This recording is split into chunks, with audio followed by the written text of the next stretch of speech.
Buenos días, Javier, bienvenido. Muchísimas gracias por acompañarnos. Esta pequeña serie que hacemos pues, con gente que consideramos muy relevante por su trayectoria, por su actitud, por aprendizajes, etcétera. Entonces, pues queremos de manera tranquila, pausada, saber más de Javier y qué le emociona, qué le aporta y qué aporta. Bienvenido, Javier. Muchas gracias, Gonzalo. Ilusionado de estar aquí con gente a la que quiero y respeto y admiro. Ya tantos años aquí en Sí, este... sí. Pues lo primero, para los que menos le conozcan, pues me gustaría que te presentases tú, porque es una trayectoria no solo larga, sino muy variada, que es lo que creo que puede aportarnos más en esta ocasión. Sí. ¿Quién es Javier Mejías? Pues un aprendiz eterno. O sea, yo tengo la suerte de que diría que he llegado a sentirme cómodo no teniendo ni puñetería de lo que empiezo cada vez. Entonces eso yo creo que me define bien. De formación, aunque mucha gente me tiene asociado más a la parte empresarial o financiera, soy informático. Lo que pasa es que tuve la buena o mala suerte que en mi primer trabajo, a los 6 meses de empezar, pues resulta que la compañía, que era parte de un grupo, el CEO decide salir y al director del grupo no se le ocurre mejor idea que poner a un chaval de 23 años a dirigir una compañía de 17 personas. Entonces fue un desastre absoluto, total, horrible. O sea, lo hice todo, lo que se podía hacer mal, lo hice mal, ¿no? Buen aprendizaje y medio gratis. Y para mí gratis, para ellos no sé si muy gratis. No, o sea, por ejemplo, recuerdo un momento que me hizo balancearme mucho, darme cuenta de que tenía que aprender de la parte empresarial fue, oye, mira, Javier, tenemos que reducir parte del equipo a menos que me seas capaz de demostrar con números que no es así. Y no tenía ni idea de cómo hacerlo. Entonces fue duro. De ahí tuve la suerte de que se nos ocurrió a una excompañera y a algunas otras personas montar una plataforma de e-commerce. O sea, entonces no eran las startups, eran las .com. Te hablo del año 1999. ¿Cuál? Entonces se llama hiphop con y.com. Era una web de un outlet de segunda mano. Entonces ahora es muy conocido, entonces era bastante nuevo. Y ahí estuve con un rol de tecnología y la verdad es que fue una experiencia increíble. Levantamos mucho más dinero del que necesitábamos, hicimos un montón de errores, todos los que se pueden cometer y alguno más. Escalamos mucho más de lo que tocaba y bueno, nos alquilamos una nave de 2.500 metros cuadrados o algo así para cuando las ventas funcionasen, en fin, todo lo que se puede hacer mal. Y yo diría que ese fue mi primer contacto así con el emprendimiento. Yo no me veía a mí mismo como tal. Proyecto propio, contigo y con la... Sí, ahí digamos yo tenía una posición de equity muy pequeña, con lo cual era más novato que otra cosa. Pero bueno, aprendí un montón ahí. Y cuando aquello vino la crisis del 2000, pues bueno, conseguimos venderla y hubo una pequeña salida, no espectacular, pero suficientemente interesante. Y como no había un enorme ecosistema en España en aquella época, pues te empiezan a contactar emprendedores, oye, échame un cable que estoy lanzando esto. Entonces, con mi tiempo y mi enorme desconocimiento, empecé a intentar ayudarlos. Luego, con algo del exit, más algo de dinero que tenía ahorrado, empecé a invertir súper temprano como business angel y tiré mucho dinero a la basura, como normalmente nos pasa a la mayoría de los inversores. Ahí invertías en presemilla antes de ingresos. En presemilla normalmente, todo. O sea, de hecho la primera compañía que invertí, para que os hagáis una idea, es una que se llama rifalia.com y era para rifas para vender casas. Entonces la idea estaba muy bien, un emprendedor súper motivado. Se le había olvidado mirar con un poco más de cariño la parte regulatorio, esos detallitos sin importancia, con lo cual pues acabó siendo un fracaso bastante temprano, pero bueno, aprendí mucho, que es lo que decimos cuando pierdes dinero. Que no se aprende, con los exits yo no he aprendido gran cosa, se aprende con los fracasos en realidad, me duele. Lo que pasa es que duele y sobre todo cuando es dinero tuyo, que no vienes de una familia donde no te ha costado ganarlo, pues es más doloroso, ¿no? Entonces ahí lo que me di cuenta es que no eran las mismas habilidades para invertir que para lanzar compañías y entonces ahí hice algo que creo que fue una buena idea, que fue, oye, a mi alrededor tenía emprendedores que ya invertían y les dije, oye, cuando vayáis a invertir avisadme, invertimos juntos y voy aprendiendo, ¿no? Y hice ya unas cuantas inversiones y aprendí bastante. Y entre tanto yo había vuelto al mundo corporativo, estaba liderando proyectos y temas de Tras tu éxito de hip hop, sí, volviste al mundo corporativo de la mano de qué empresa? De GMV, que es una compañía española súper potente, el grupo de mecánica de vuelo originalmente, es decir, aeroespacio y defensa, con una parte de tecnología, y la verdad es que tuve una primera etapa en Madrid muy interesante con ellos, pues aprendí a gestionar equipos, personas, etcétera. Y luego, pues clásica cosa que no tienes nada planificado, falleció mi madre. Y bueno, mi padre estaba bastante fastidiado y dije, oye, me voy a Valencia a cuidarlo, ¿no? Y me volví a Valencia, estuve encontrando un par de trabajos que no enormemente satisfactorios, hasta que al poco tiempo GMV me dijo, oye, ya que estás por allí, ¿por qué no montamos una zona para el este de España y demás? Entonces esto era ya la primera vez, esto realmente fue emprender con dinero de otros, pero fue business plan, en fin, el estándar. Fue un proceso duro, aprendí un montón, aprendí muchísimo de la parte de lo importante que es vender y estas cosas que normalmente quizás no le ponemos el peso, sí, sobre todo los ingenieros.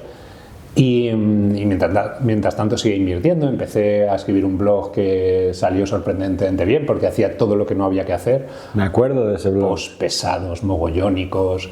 Llevo sin escribir desde el 2022 y todavía tiene un montón de visitas y tráfico. Yo me acuerdo de ese blog, sorprendente. Sí. Y nada, la verdad es que estuve unos años llevando eso, conseguí hacer bastante grande la zona este de España. Pues yo creo que al final acabamos siendo 30-40 personas con, no sé, te voy a decir 8 o 10 millones de euros de facturación y la verdad es que bien. Pero yo llevaba ya bastante tiempo con ganas de montar algo por mi cuenta, entonces decidí montar en aquel momento una consultoría de estrategia donde trabajaba básicamente con grandes corporates ayudándoles a meter un poco de startup mindset dentro y después con scale-ups, ¿no? Y de hecho pues con Habitísimo estuve trabajando durante una época y trabajando con gente de la gente relevante del sector en aquella época. Fue bien tu trabajo en Habitísimo. No, yo era gente muy, como siempre al final es gente mucho más brillante que tú. Tú lo único que a veces haces, y esto lo haces a veces como consultor, también como inversor, que es yo no tengo el árbol delante. Y un comentario, ahora mismo vuelvo a estar en el lado emprendedor y ahora cuando tengo los boards con los inversores a veces me dicen cosas, joder, qué obvio es lo que me acabas de decir y qué importante es que me lo hayas dicho porque tengo el árbol aquí y no me había dado cuenta. Entonces es súper importante el tener a alguien de fuera. Y entonces de casualidad yo estaba también ayudando a algunas aceleradoras, Plug and Play en aquella época, que actuaba en aquella época no solo como inversor sino como aceleradora.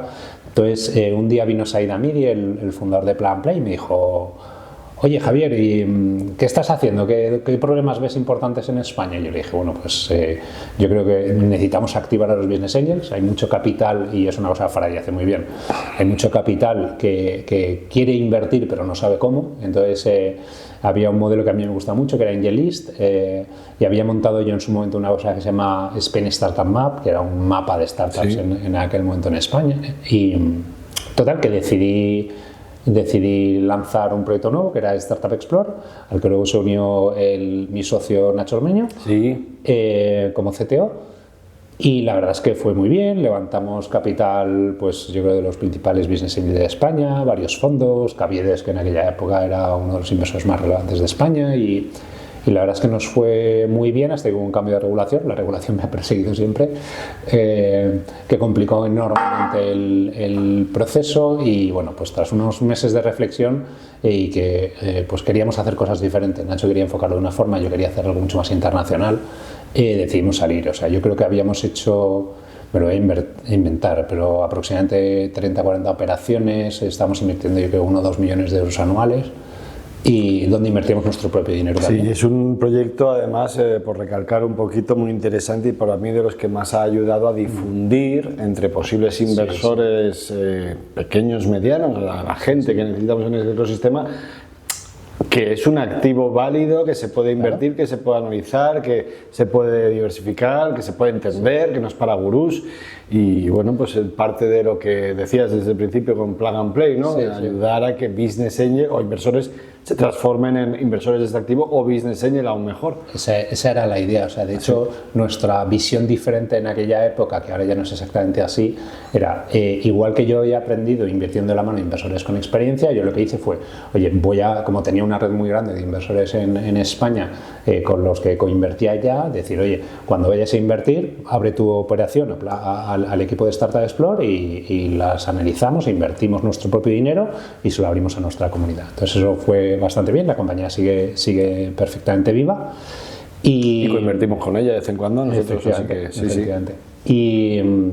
Y bueno, decidí en aquella época, estuve unos meses pensando que quería ser de mayor, no lo tenía muy claro, y entonces uno de mis inversores, que era Bankinter, me hizo una propuesta súper interesante, que era seguir cerca del lado del mundo de inversión. Entonces era llevar todo el programa de Venture Capital del banco, que fue súper interesante. Y para mí una de las cosas más enriquecedoras, porque no te he hablado mucho, pero a mí me ha obsesionado bastante la parte de give back, ¿no? De devolver a la comunidad, de aportar un poco las cicatrices que tienes. En su momento, por ejemplo, en Valencia montamos Startup Valencia, que se ha convertido en una asociación bastante grande, con un evento que es el Valencia Digital Summit, que funciona ahí estaremos muy bien y que tiene pues, decenas de miles de personas atendiendo todos los años.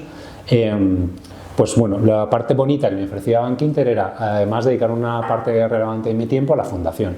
Y la fundación, lo bonito es que me dijeron, Javier, ¿qué problemas hay que resolver en España, en emprendimiento? Entonces lanzamos el Observatorio de Startups, que ofrecía informes de cómo estaba el ecosistema. Lanzamos un programa junto con Wire Icon Endeavor súper interesante, que se llama Scale Up Spain Network, donde estábamos ayudando esas compañías que están justo en ese punto de soy ya suficientemente grande, he llegado a semilla, he levantado una serie a 3-4 millones de euros y tengo que empezar a escalar en serio. Ahí no hay mucha gente ayudándolas, entonces montamos un programa que ha funcionado fantásticamente bien con compañías como Capchase y un montón. Y la verdad, súper contento. Estuve 3-4 años en esa posición, pero mis ex amigos, compañeros de Plug and Play, me llamó un día Said Hamid y me dijo que necesitaba pues que alguien le ayudase a darle una estructura y a montar toda primero la gestora y después todos los fondos que se lanzaran en Europa, Middle East y Norte de África. Entonces fue una oportunidad espectacular, la verdad, sí. Porque claro, pues tienes la opción de trabajar en un territorio enorme, en primera liga. Plug and Play es el inversor más activo del mundo y teníamos creo que 30 y tantos unicornios en cartera, para que te hagas una idea. 200 analistas bajo tu mando. No, 60. Teníamos un equipo en Valencia de 60 y tantos analistas. Inversiones al año, el número de empresas. En Plug and Play en total estamos haciendo 250 inversiones anuales. Que se dice pronto. Pero eso era más desde la parte más inicial. Entonces a mí lo que me pedían era, oye, hemos estado siempre muy focalizados en la parte inicial y claro, eso tienes un montón de oportunidades de seguimiento en compañías que te vienen del portfolio. O sea, había miles de compañías en el portfolio. Entonces, claro, te aparecen oportunidades de inversión espectaculares. Oye, pues vamos a montar una gestora y luego fondos de inversión en diversas partes de Europa para ir acompañando a esas compañías en fases posteriores, porque así como en Startup Explorer estuve invirtiendo muy en fase inicial, Bankinter empezábamos en fase inicial con tickets de entre 100 y 300.000 euros, pero con capacidad de seguir varios millones de euros.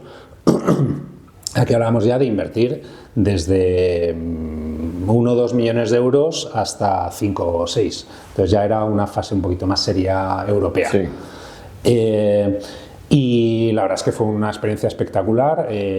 Pasé una vida muy divertida viajando por toda Europa. Mi vida, de hecho, era bastante complicada. Era 2 días Lisboa, un día Suiza, un día Reykjavik, un día bajarme a Emiratos Árabes. Entonces, sí. Complicada. Y allí también estuve lanzando un fondo de 100 millones de IA. Además, tuve la suerte de que conseguí convencer al equipo global para que lo hiciéramos desde Europa y no desde Silicon Valley, que es como las cosas se suelen hacer allí. Y la verdad es que súper bien. Y estábamos a punto de hacer el primer cierre del fondo. Y entonces mi mujer me hizo una pregunta bastante puñetera y me dijo, oye, ¿tú quieres pasarte 10 años más de tu vida con este estilo de vida, que no estás más de 2 días en España y tal? Y fue, Pues la verdad es que no lo sé, porque uno lleva cumpliendo años y también pues quiere ver crecer a su hijo y estas cosas, ¿no?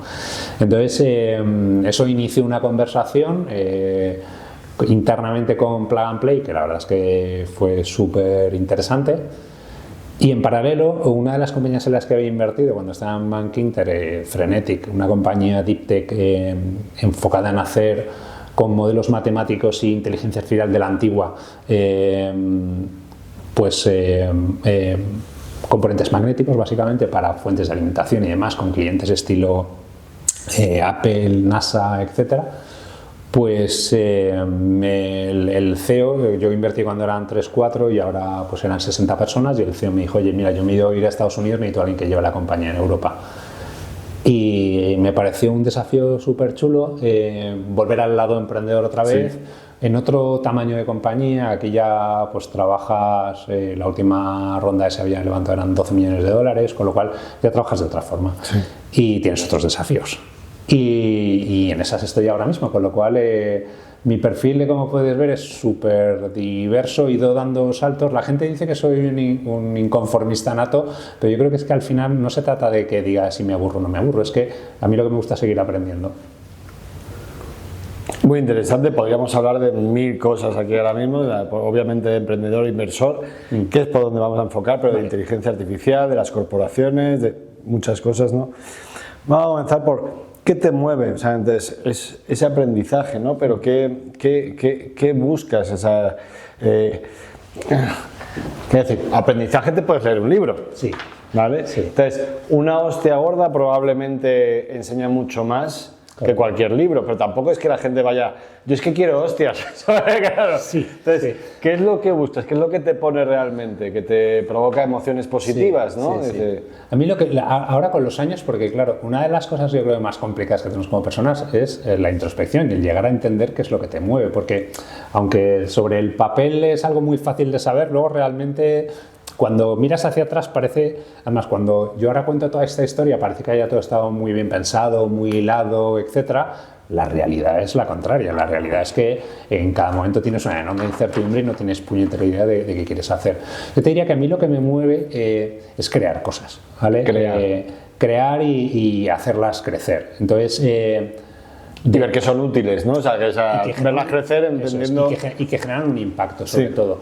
Y, o sea, y de hecho ahora, por ejemplo, para que te hagas una idea, como tengo poco trabajo por lo visto, los fines de semana me he puesto a lanzar un mini SaaS yo solo, utilizando la IA y demás, porque es algo que realmente me hace sentirme vivo el lanzar algo que va a ser útil para otras personas. Puede que te pregunte tu mujer si en los próximos 10 años te quieres aquí quedar encerrado en el sótano de tu casa programando el SaaS este. No, tengo la suerte que mi mujer, de hecho, era la CMO de la compañía.com que os hablaba que montamos, sí, con lo cual entiende y nos conocemos perfectamente. Tus devaneos y tus inquietudes.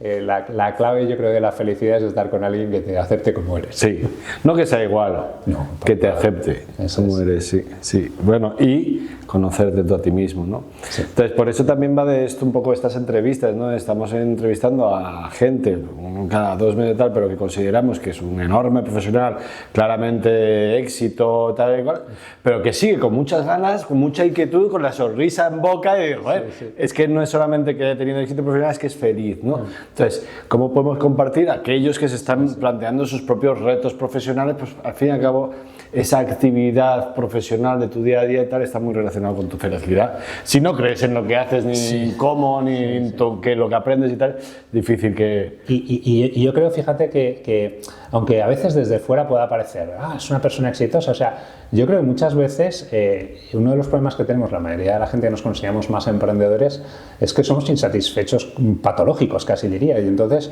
nunca consideras que has llegado a donde está. Hay un verso de una canción de Extremoduro que me gusta mucho que dice algo así como me he pasado la vida en vela buscando el siguiente escalón, ¿no? Y este es el problema que haces es, oye, y es un poco mi obsesión, chico, aprende, tómate una cervecita en el escalón, mira a los pajaritos, que hay que disfrutar también del momento. Hay que pararse de vez en cuando en algún escalón. Sí, tal cual.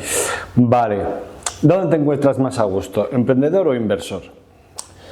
Pues te diría que en el lado emprendedor pero no por mucho. O sea, la belleza un poco y la suerte que he tenido yo, que es un auténtico lujo, es que los dos lados tienen cosas enormemente atractivas. O sea, a mí el lado inversor me gusta mucho porque primero te obliga, o sea, a mí la gente que tiene esa visión de que los inversores de Venture Capital estamos tranquilamente viviendo, viendo compañías acodados en nuestros butacones mientras nos... O sea, es de un nivel de presión de estar al día increíble. Tienes que ver muchísimas compañías, hablar con muchísima gente.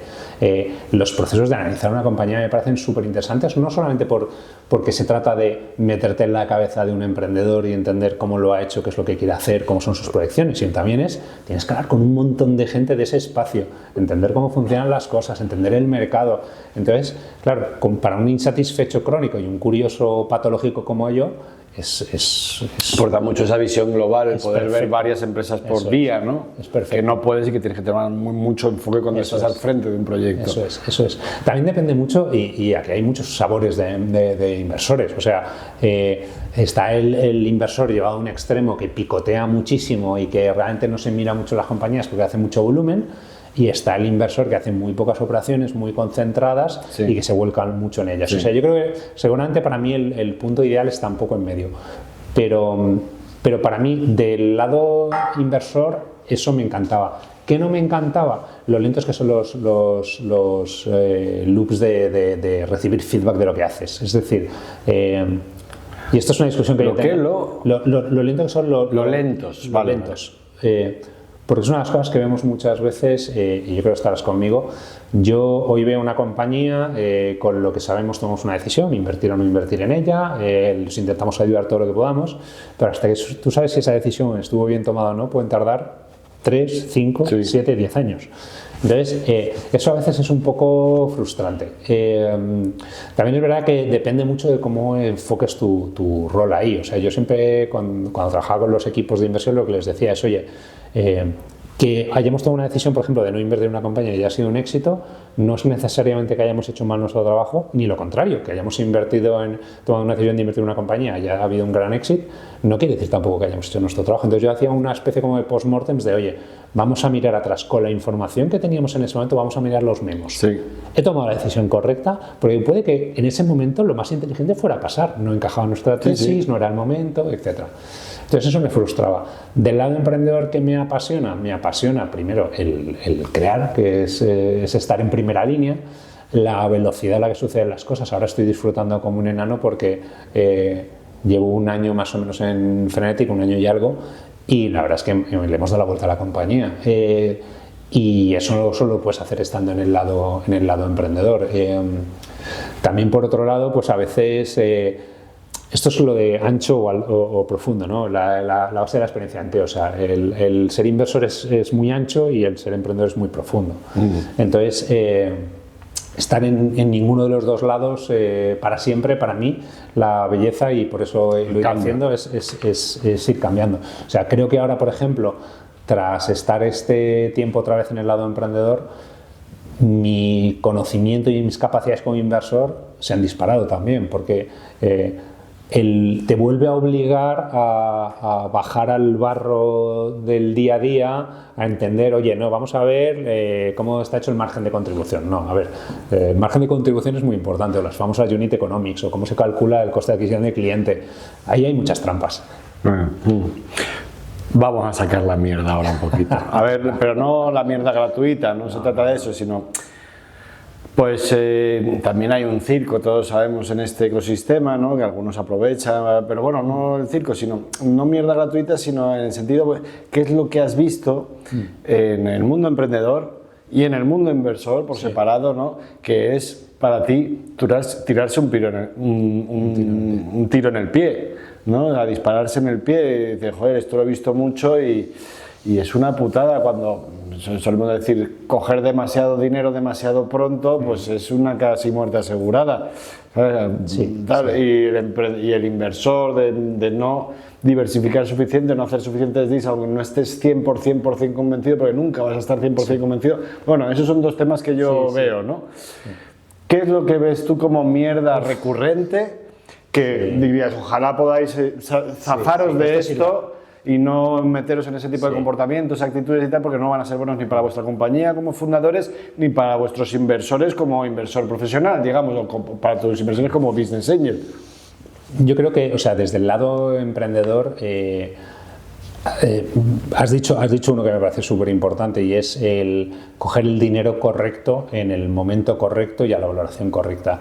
Y eso es súper complicado de decidir. Primero porque muchas veces no tienes ni puñetera idea de cuáles son esos factores, pero yo creo que es enormemente importante, primero, no coger más dinero del necesario. Yo una de las cosas que he visto recurrentemente en compañías que he invertido es que cuando una compañía es muy exitosa, levanta mucho dinero, y eso curiosamente acaba matando muchas de las cosas que los hacían. Muy sexy, digamos, más que exitosa, sí, ¿no? Exitosa sexy parece que va a serlo, porque ahora hablaremos es muy sexy. Del sesgo borreguil que a veces tenemos los inversores, de, es que fulanito ha invertido en esa compañía. FOMO, que decimos, ¿no? FOMO, y a veces es una sensación... Me gusta más sesgo borreguil. Es una sensación muchas veces de deben estar viendo algo que yo no veo, o oye, a nadie lo han despedido por comprar IBM, ¿no? A nadie lo han invertido por coinvertir con Sequoia, por decir algo, ¿no? Pero desde el lado emprendedor, o sea, el problema muchas veces es que si levantas demasiado capital, vas a tomar malas decisiones, y es que esto suena cuando lo escuchas la primera vez, y yo lo he escuchado en el lado de emprendedores, ya está el fulano este que tiene dinero diciéndome que lo que quiere es que yo esté apretado para que viva mal y él tenga más porcentaje. No va de eso. O sea, la realidad es lo que pasa es que tomas peores decisiones de contratación, porque como cuando cada euro cuenta, sabes que tienes que sacar el máximo de rendimiento. Cuando tienes la sensación de que todo va bien, no pasa nada. O sea, de hecho hay un ciclo que yo lo veo en todas las startups, que es levantamos capital y entonces de repente la caja hace así, y entonces empezamos a tomar un montón de malas decisiones, a gastar muchísimo dinero, entonces se empieza poco a poco a gastar ese dinero, y cuando llegan los últimos meses antes de la siguiente ronda, hemos vuelto a tomar todas las buenas decisiones, eso nos vuelve a hacer muchas veces atractivos y volvemos otra vez al ciclo. Entonces, yo creo que eso es muy importante, creo que es peligrosísimo, y lo hemos visto ahora, después de 2021, levantar dinero con valoraciones que no tienen sentido. ¿Por qué? Porque tú tienes que ser capaz de luego defender en la siguiente ronda la valoración.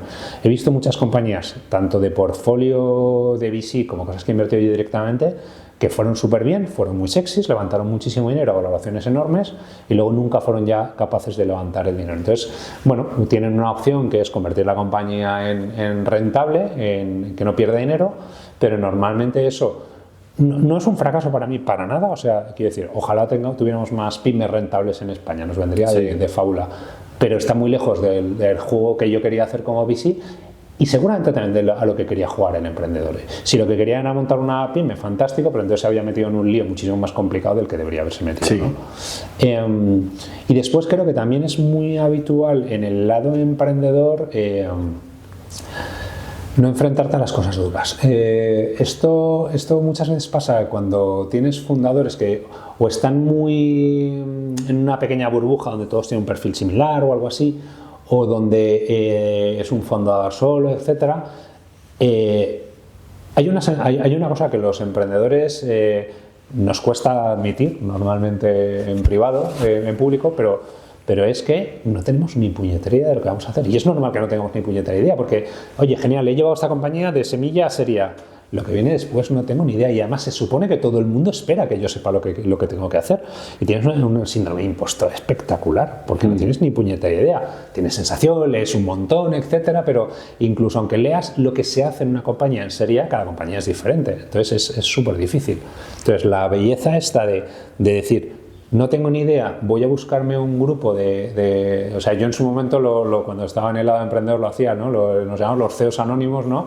De gente que estamos en situaciones parecidas, momentos parecidos, y donde quedamos a comer o a cenar una vez al mes, y nos contábamos y nos preguntábamos a calzón quitado las cosas que no teníamos ni puñetera idea. Oye, ¿y tú cómo montas este plan de stock options para evitar esto? ¿Cómo lo retienes a los empleados? Pues yo estoy teniendo un problema de no sé qué. Entonces eso es muy importante, pero es que a veces también necesitas a alguien, Y esto es una cosa que a veces y yo he cometido ese error, o sea, el primero que lo reconozco. A veces tienes esa sensación de no, yo tengo claro hacia dónde hay que ir, entonces necesitas a veces que alguien te diga, tío, estás diciendo una tontería, esto no tiene ningún sentido. Esto te lo puede hacer un cofundador, te lo puede hacer alguien de tu compañía que confíes, o lo puede hacer un VC, pero necesitas a alguien que te haga un check muy claro de, oye, tío, o sea, el escuchar es otro tema recurrentemente que al fin y al cabo escuchar de verdad, claro. Esperamos que al fin y al cabo el fundador CEO, el que tiene de los cofundadores ese rol de CEO, sea un tío que sabe lo que quiere, pero es verdad que... Sí. Pero claro, él a su vez tiene que ser capaz de escuchar. Tienes que tener, yo siempre he dicho, una perspectiva esquizofrénica. Es decir, el buen CEO es el esquizofrénico. Es decir, tienes súper claro que vas a tener éxito y sabes que lo vas a petar, porque si no es imposible. O sea, este camino es durísimo. Pero a la vez tienes una obsesión por, oye, no me creo nada de lo que estoy viendo, voy a chequearlo, voy a hablarlo con más gente, etc. Entonces es muy difícil manejar ambas conciencias, ¿no? Y eso desde el lado emprendedor, algunos de los más tontos, pero desde el lado inversor, o sea, tú lo has dicho, o sea, tendemos muchas veces a enamorarnos es muy malo, el amor está para tu mujer o tu marido. Para aquí hay que intentar ser razonablemente racional. A mí hay una frase que yo creo que decía el socio de Buffett, que me encanta, que decía que invertir se tiene que ver, que parecer a ver cómo crece la hierba. Si lo que buscas son emociones fuertes, cógete $1000 y vete a Las Vegas, ¿no? Entonces, yo creo que muchas veces, y esto es uno de los errores tibios, cuando entras a este mundo, claro, te empiezas a juntar con gente que es increíble, es súper motivadora, tiene una pasión que te la contagia y tú quieres estar cerca de esa gente. Sí. Entonces, a veces tiendes a caer dentro de su, como decía Steve Jobs, ¿no? su halo de distorsión de la aura realidad. sí. Entonces, fantástico, pero al final tú tienes que entender que estás tomando decisiones sobre tu patrimonio, o peor, o más importante todavía, si eres gestor del dinero de terceros, estás gestionando el patrimonio de terceros, que tú no sabes cuánto les ha costado ganar. Yo siempre en estas dadas, por ejemplo, hablaba mucho con el equipo de inversiones. O sea, tú piensas que le vas a pedir 5.000 euros a tu abuelita para invertir en esta compañía. ¿Tú se los pedirías? Si la respuesta es no, no vamos a lanzar esta operación. Tienes que pensar en tu abuelita, porque en general van a ser inversores profesionales, sí, pero para mí ese es el mindset. Entonces, muchas veces tendemos a no tomar suficiente distancia de las compañías. Entonces, a veces hacemos... Como inversor, ¿no? Correcto. Entonces, haces apuestas demasiado concentradas, al final, yo creo mucho en los números. Esto, al final, tienes que tener una cartera suficientemente grande, diversificada, incluso idealmente en fases diferentes de compañías, y esto lo hacemos mucho en VC. En las primeras etapas del fondo te puedes permitir invertir en fases más tempranas, pero cuando te acercas hacia el año 5 empiezas a invertir un poquito más tarde para que, digamos, las compañías maduren más o menos al mismo tiempo que acaba tu fondo. Entonces hay un montón de variables ahí. Tienes que tener una visión muy clara sobre la opcionalidad, que a veces la gente habla mucho en VC de la opcionalidad, pero yo creo que no la entiende. Esto es como el sexo cuando eres adolescente, no paras de hablar de ello, pero no acabas de tener muy claro qué es. Pues para mí eso es otra. Y desde luego yo creo que hay que entender muy bien que quien pilota es el emprendedor y tu labor es ayudarle en todo lo que puedas, pero quien pilota es el emprendedor. Entonces, y esto es una cosa que, habiendo estado a los dos lados, puedo decirla con cierta confianza, desde el lado de VC tendemos a ver mucho más fáciles las cosas de lo que son en la realidad del día a día del emprendedor, ¿no? Sí. Y entonces a veces, tras haber escuchado en un board media hora y haberte leído los reports financieros de la compañía, dices, lo que tenéis que hacer es no sé qué. A mí eso me aterroriza. Yo lo llamo cariñosamente, y tengo un post escrito que aún no me he atrevido a publicar, quizás porque tengo que bajarle un poco el tono, que se llama los consejos de galletita de la fortuna de los VCs. Porque somos muy dados a... no, consejo típico de galletita de la fortuna. No debes escalar a otros países hasta que no domines tu mercado más, digamos, base. en el país en el que estás. La galletita de la fortuna. Entonces, hay un montón de cosas así de, oye, tienes que... los ratios que el equipo de ventas tiene que tener de cuota versus salario, yo qué sé. No vendas la piel del oso, no la vendas. Eso es. Eso es. No sé, hay un montón de cosas que son conocimiento general que funciona el 80% de las veces, pero no el 100%. Sí, pero hay dos conceptos que me gustaría recalcar muy interesantes. Está el primer concepto, que es la distancia o profesionalidad de la relación. Es decir, tú eres el emprendedor, yo soy el inversor, tengo que mantener una distancia que me permita tomar unas decisiones de manera profesional. Dice, ya, pero quiero ayudar a la empresa en la que he invertido y tengo que, de alguna manera, sé que le puedo aportar valor, ¿no? Entonces, es ese equilibrio entre estar lo suficientemente cerca para conocer cuáles son sus problemas reales, sin enamorarse del fundador, porque dice, está yendo mal, pero es que el tío se está deslomando, está trabajando, joder, es que tienes admiración por cómo está desgañitándose para trabajar, ya, pero no ha habido buena suerte, o la competencia, o el mercado, o lo que sea, y tú no tienes que seguir tirando dinero de tu abuelita para prolongar su agonía. Entonces es un error muy... Y en las rondas puentes, donde siempre vemos este tipo de cosas, ahí es cuando tienes que ser frío y decir... si ahora volviera a invertir en esta compañía, ¿invertiría de verdad o no? Y el otro gran concepto que también he visto mucho, yo lo llamo los divos de la inversión, ¿no? Que es al fin y al cabo gente que le ha ido muy bien en sus empresas, con su trabajo, con lo que sea, que tiene mucho dinero y que encima está queriendo aportar al ecosistema, bien, pero no lo hace de manera profesional, porque es un VC recién llegado o poco avezado, o porque es un business angel con una cabeza muy grande, ¿no? De la gente que dice, tú chaval vas a hacer esto, pero con un 3% de la empresa. Dice, tengo 3% de la empresa, pero soy el primero que entro, a este chico le he mentorizado, yo, es que ya estamos en una relación, dice, que no eres su jefe, ¿no? Y eso sí que lo hemos visto en unos cuantos consejos y eso amilana al fundador, que tiene que seguirse, como decías, ¿no?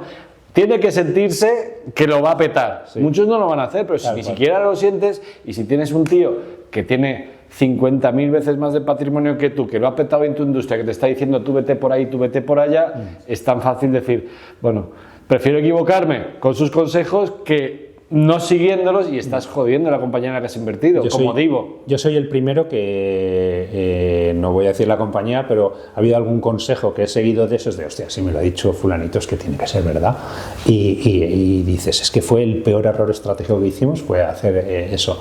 Pero no es culpa de fulanito, es culpa mía por haber cogido ese consejo. O sea, muchas veces el problema es la enorme inseguridad de la que partes. Sí, pero claro, sube un montón tu ¿sabes? Joder, tu miedo a no seguir el consejo de alguien que en principio te lo da. Absolutamente. Y después yo creo que quizás el error más recurrente en inversores que no se dedican profesionalmente a esto es no entender a qué jugamos. Es decir, este no es un juego en el que tú quieres cubrir tus riesgos, es un juego al que queremos maximizar los beneficios y por eso la opcionalidad, es decir, yo voy a invertir hoy 5 en esta compañía porque creo que esa compañía puede valer 500. Si no se trata de voy a invertir 5 en esta compañía que creo que tiene muy bien cubiertos todos los riesgos, o sea, a mí me parece mucho más importante entender tal como funcionan las leyes estas de potencia, las Power Law de VC, que al final de tu portfolio, de los fondos que vosotros lleváis, vais a tener 2, 3 que os devuelvan todo el fondo. Y luego la gran mayoría es una disminución en forma de L. Entonces, no se trata de cubrir los riesgos de todas, se trata de estar en las operaciones que realmente tiene esa capacidad. Y esto que todo el mundo seguramente está viendo está diciendo, eso es obvio. Luego a la hora a la realidad, cuando estás analizando la compañía, tienes ese sesgo de pérdida de, uy, ¿y sí? Sí, pero en realidad es eso, la diversificación no es invertir en compañías que minimizan riesgos, sino minimizar tu riesgo invirtiendo en muchas compañías que están all in, por lo cual muy arriesgadas. O sea, los fundadores de cada una de esas compañías están totalmente enfocados y máximo riesgo en esa.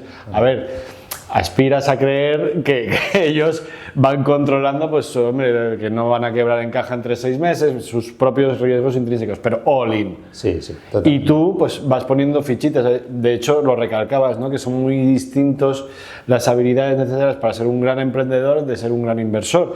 Posiblemente el emprendedor tiene que ser, no te hablo de caliente, impulsivo y tal y cual, quizás sí un poco, y esa idea y esa capacidad de crear y esa capacidad de centrarse plenamente en un tema, ¿vale? A ver, sí tiene que ser, pero es su empresa, mientras que el inversor tiene que, normalmente los que estamos aquí, además lo hacemos mucho por amor a esto y nos emociona la innovación empresarial, el espíritu emprendedor, todo lo que sea, pero tienes que, esa distancia de la que hablaba, sí, yo juego con fichitas que pongo para adquirir participaciones, es como el Monopoly. Porque yo soy un gestor del dinero de terceros. Exacto. Y tengo que y no me puedo emocionar tanto a ese dinero. como se tiene que emocionar el emprendedor cuando Correcto. consigue el gran cliente o cuando consigue el tal. Correcto. Y por darte un poco de chicha, o sea, ¿dónde creo que a veces se nos olvida que jugamos juegos diferentes? Porque, claro, tú tienes que tener en cuenta que yo invierto en una compañía y una vez he invertido somos socios y estamos a partir un piñón, aunque cada uno con su rol, pero digamos nuestros intereses son los mismos, pero nuestros intereses divergen cuando vamos a vender la compañía o a hacer una ronda. Y ahí jugamos a juegos diferentes. Y es una cosa que le digo mucho a los emprendedores, y además con bastante mala leche. No jugáis a lo mismo, porque si yo invierto, y ahora me pongo mi gorra de bici, yo invierto en ti, lo que voy a hacer y te voy a animar y te voy a empujar a que crezcas a saco, todo lo que puedas, lo más rápido posible.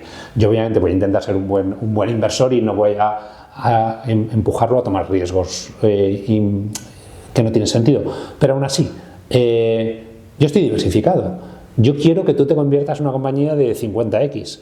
Yo tengo 20 compañías, 30 compañías más en mi portfolio, con lo cual, chico, lloraré un montón contigo si lo petas, y tu próxima compañía te acompañaré, si lo petas, no, si petas, si tu compañía fracasa, y seguramente te acompañaré en la próxima ronda, pero hasta aquí hemos llegado, ese es mi riesgo.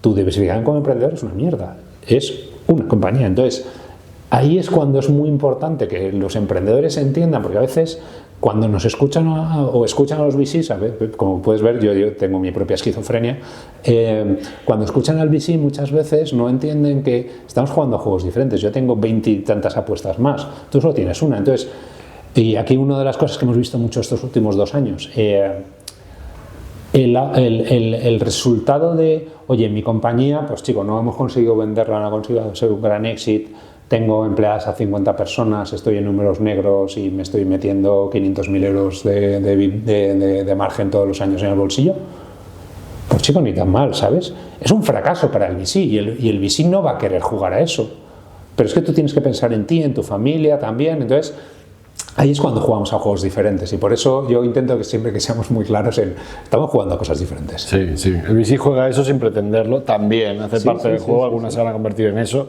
claro, y otras ni eso, ¿no? Que da más pena, pero... ¿Qué hay de nuevo? ¿Qué hay de nuevo, viejo? Dicen. ¿No? Llevamos aquí los dos en el ecosistema unos 12, 13 años por lo menos. Sí. Tú quizá un poquito más, pero tampoco existe desde hace tanto como ecosistema, digamos, sí, ¿no? ¿Qué ha cambiado?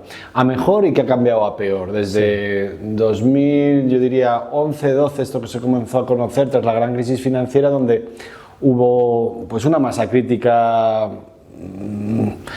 por primera vez significativa de jóvenes y no tan jóvenes que se lanzaban a emprender, sí, por los primeros casos de éxito de emprendimiento digital, de escalabilidad gracias a internet, a los móviles y tal y cual. Entonces, desde ese momento, donde había 2 aceleradoras en España y 2 fondos de VC, hasta el día de hoy, 12, 13 años más tarde, ¿qué ha ido mejor, qué ha ido peor, según tú? Pues yo creo que el neto es súper positivo. O sea, yo creo que cuando estábamos empezando con este lío, las aceleradoras que eran obligatorias, porque estábamos todos más perdidos que perdidos, éramos patos en garajes, entonces no tenías ni puñetera idea de cómo hacer nada. Entonces las aceleradoras creo que jugaron un papel crítico totalmente en España, pero luego te das cuenta, me acuerdo la primera vez que estuve en Israel hace un montón de años, que más allá de lo que esté pasando ahora, ha sido la tierra de las startups durante mucho tiempo. allí se considera que las malas compañías eran las que pasaban por aceleradora. ¿Por qué? Porque el ecosistema había madurado suficiente como para que los emprendedores, digamos, ya existían varias generaciones, etc. Entonces yo creo que ahora cuando hablas con la mayoría de los emprendedores, han hecho sus deberes y tienen un nivel de conocimiento espectacular. O sea, mucha más preparación. Súper preparado, se lo han trabajado todo, hablan nuestro mismo lenguaje, que es una faena que lo tenga que aprender, pero es importante porque al final, pues si necesitas financiación está claro que lo necesitas. Creo que también ha habido un cambio para mí muy bonito, que seguramente está conectado también con esas nuevas generaciones o segundas y terceras generaciones de emprendedores que ya han tenido éxito. Porque históricamente el gran problema del que habíamos partido en España era nuestro tamaño de mercado, que yo siempre he dicho que es el peor veneno que hemos sufrido nunca. Porque somos suficientemente grandes como para hacer negocietes, cuando digo negocietes lo digo con toda mi admiración, es decir, una compañía que factura 30, 40 kilos y tal es la bomba, pero no es suficientemente grande para campeones digitales. Entonces, el problema de este tamaño de mercado es que nos llevaba a un punto donde, oye, el CEO había sufrido muchísimo para levantar las rondas, poner las compañías en unos números ya interesantes, y entonces decía, qué perezón, después de 5 años peleando aquí me voy ahora a montar la carrera en Estados Unidos o donde fuera. Entonces hacía muchas veces que éramos vendedores netos de startups, y yo creo que se está viendo, y soy muy, muy feliz con eso, se está viendo que yo ahora hablo cada vez más con emprendedores que lo que quieren es comprar, no vender. Son ellos los que quieren comprar a otras compañías, parten desde el principio con una ambición muchísimo más global, no se plantean trabajar de otra forma. Entonces yo creo que eso es súper positivo.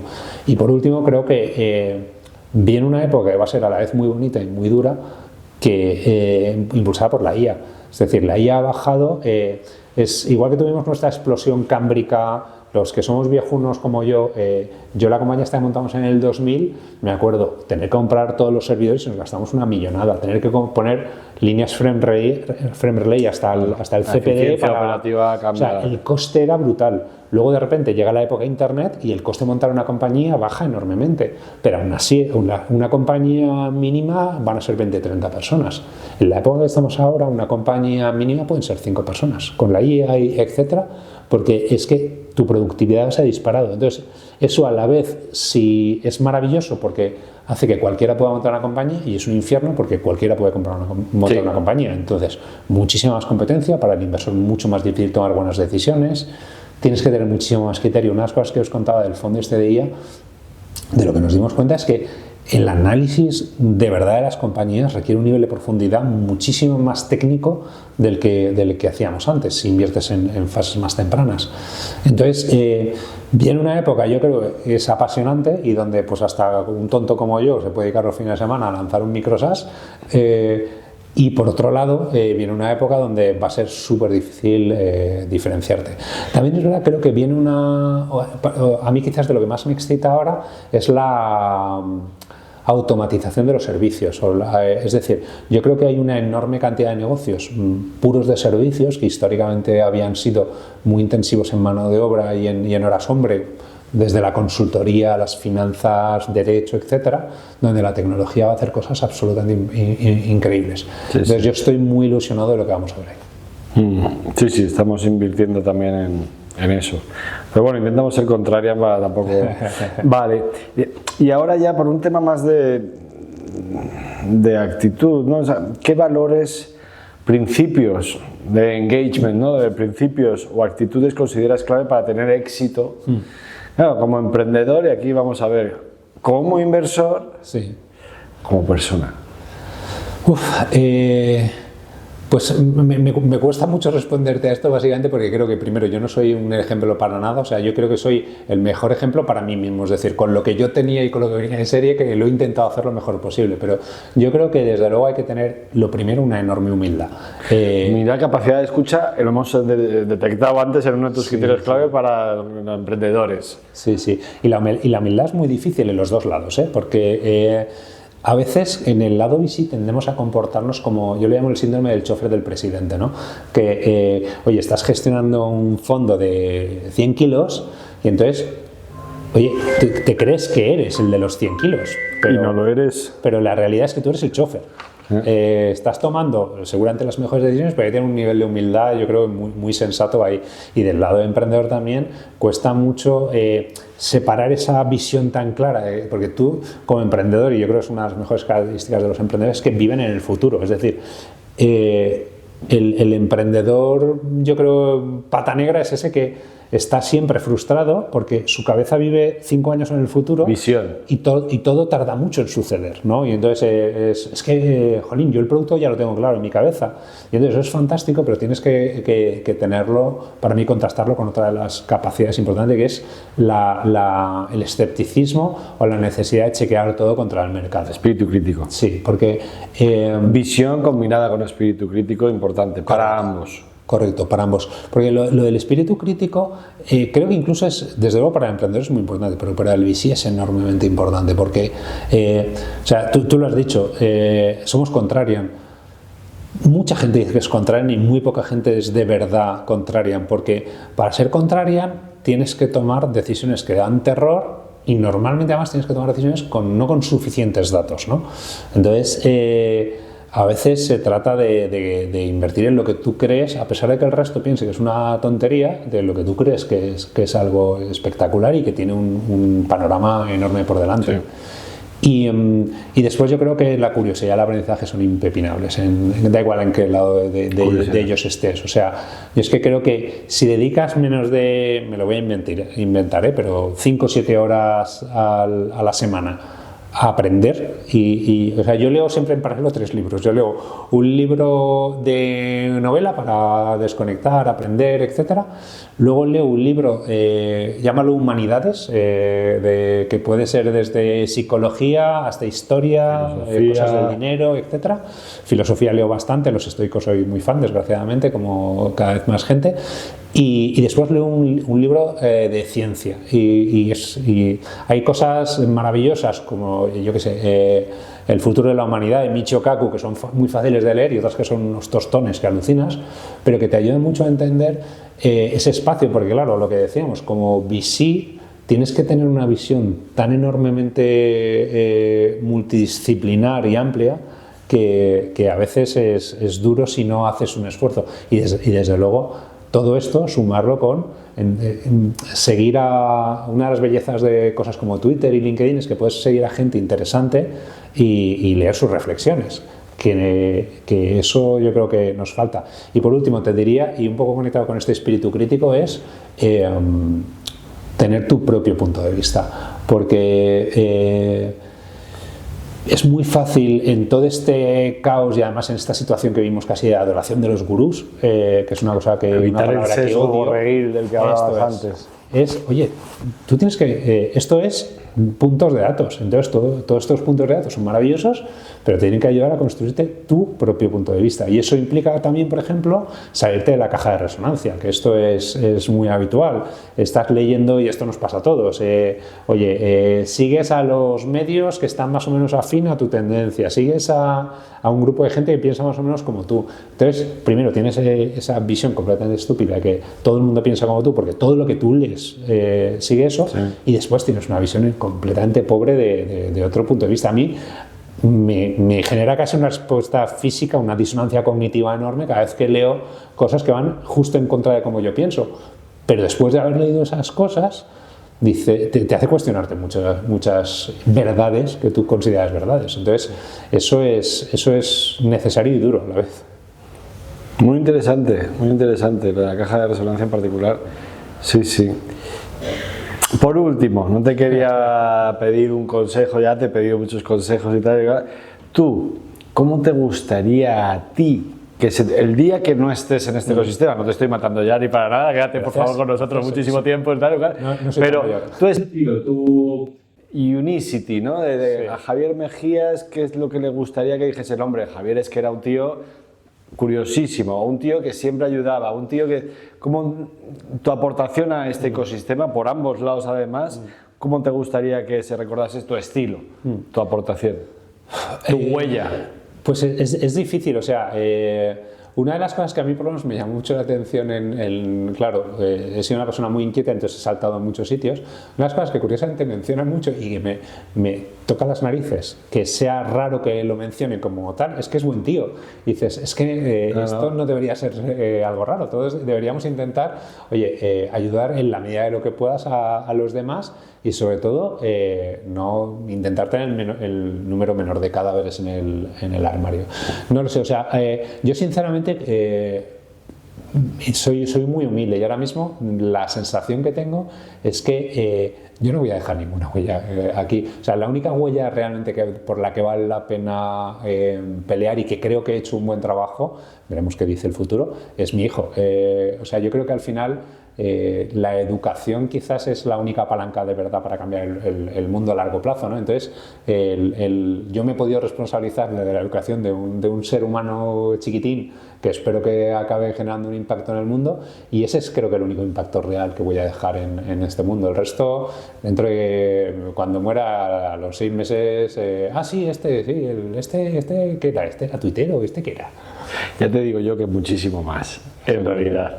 Pero lo de buena persona, desde luego, o sea, yo creo que es el factor más importante y no se pone suficientemente por delante, pero desde luego que nos conocemos hace mucho tiempo y la humildad, desde luego, pero también, y claro, no puedes decirlo tú, pero sé que eres como eres y tal, pero la profesionalidad con la que abordas cada tema.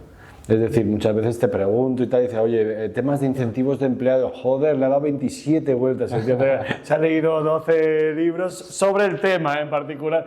Y claro, bueno, si tengo una duda sobre alguna cosa, claro, le pregunto a Javier porque como le da dado vueltas y es muy curioso. Pero es que esto es Pero el interesarse de verdad por las cosas, no es en plan, tiene unos conocimientos amplios sobre casi cualquier cosa, y dices, no. A ver, no te digo sobre todo, pero cuando le ha interesado algo se ha metido hasta la cocina y un poquito más allá, donde están las cucarachas ya escondidas, se ha metido hasta ahí. Esto seguramente... Y eso yo lo recordaré siempre. Mi mujer te diría que es justo lo contrario, y eso es uno de mis problemas, y es que tiendo a obsesionarme mucho. Cuando algo me interesa, me obsesiono y bajo hasta las catacumbas y puedo efectivamente ir más allá donde han llegado las cucarachas a ver el último detalle. Y entonces, y además da igual para lo que sea, esto puede ser tuve mi época, por ejemplo, a mí me encanta hacer entrenamiento de resistencia, donde quise entender toda la fisiología de la resistencia y entonces estuve leyendo libros durante años hasta que te conviertes en un experto en el tema y luego coges otra cosa diferente y... Me decía dar clases a fisioterapeutas... Pero tienes capacidad de discutir con gente de este estilo. Y luego, de hecho, a la hora de invertir, que invertían compañías de ese espacio, alucinaban en colores de que les discutiese determinadas cosas o que preguntase cosas, decían, pero esto jamás nadie nos lo había preguntado. Pues eso, porque son mis obsesiones. Sí. Pues millones de gracias, Javier. Un lujo. Muchísimas gracias por compartir todo esto con nuestra audiencia. Se compartirá pues, entre nuestros clientes, fundadores y mucho más allá. Espero que sea muy útil a muchos de vosotros y que os mantengáis con la alegría y la curiosidad de seguir avanzando y aprendiendo en el ecosistema en donde estéis y en la industria donde estéis y a disfrutar de estar vivos y de poder aportar aquí. Muchas gracias, Javier. Gracias a ti, Gonzalo.